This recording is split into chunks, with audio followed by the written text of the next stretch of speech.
Hi friends! For today's BFF bite, I'm going to show you how to make plantain chips. Plantain chips are super easy, super yummy, and if you've ever had them before, you know you cannot just have one bowl. They're so infectious, once you start eating, you just can't stop.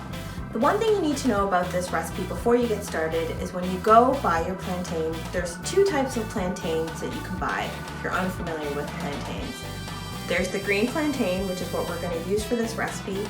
It has more of a sort of a yellowy green type tinge. And then there's also a red plantain that you can buy. Red plantain is used for a different purpose. You know, you can sometimes want to cook with it when it's very ripe, if not overripe. That looks a little bit more like a traditional banana in terms of it being more of like a yellowy, almost like brown red type tinge. That's why they call it a red plantain. For this recipe, you're going to need the green plantain. You want them as firm and as hard as possible. And I'd also say that personally for me, because we're going to be frying I find to be a bit of a task and a chore. So I would say don't be afraid to make, you know, a big batch, a big bunch. You can save them in any sort of airtight container or ziplock bag, or gift them, give them away. That's what I love to do. Let's get started. When my auntie taught me this recipe, she told me the first thing I need to do is wear gloves because the skin tends to discolor your hands and make them black. I don't have gloves today, so I'm gonna see how it goes. So we're gonna cut off each end.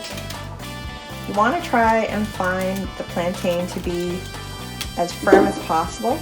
Then we're going to cut through the membrane and peel off the skin. It just peels right off.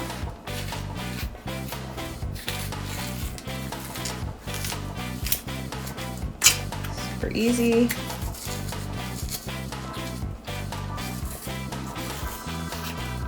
There we go. There's one. I'm going to put it in a bowl.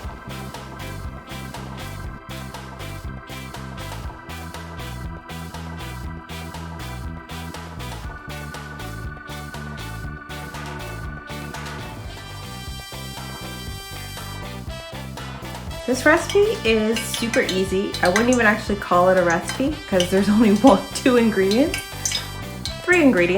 the plantain, the oil, and the salt. You are gonna need to have a mandoline. This is my mandoline.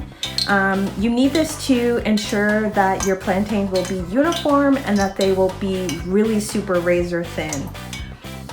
If you don't have a mandoline, you can pick one up at a lot of the big box stores for a really inexpensive amount.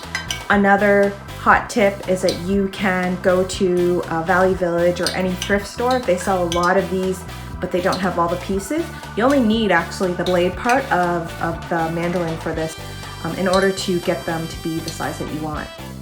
So we're going to slice the plantain right into the oil once it's gotten to be hot enough.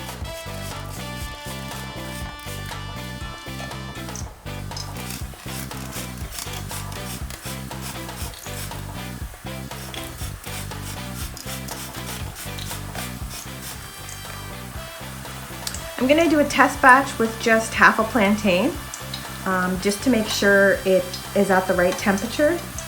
The first one is really similar to the first pancake. The first batch never really goes amazingly well, so don't use up all your plantain for that. And then afterwards, it's almost like the oil gets used to the plantain and then it's smooth sailing after that. Okay, so you know it's done when, can you hear that? It actually sounds like it's chips within the oil. So what we're gonna do is take it out using this handy attachment. If you have a slotted spoon, that would actually work as well. Add it to a bowl or platter that has some paper towels so we can sop up the excess oil. Once you take the plantain chips out of the oil, drain them for a few seconds and then be sure to salt them while they're still hot, and then you're done.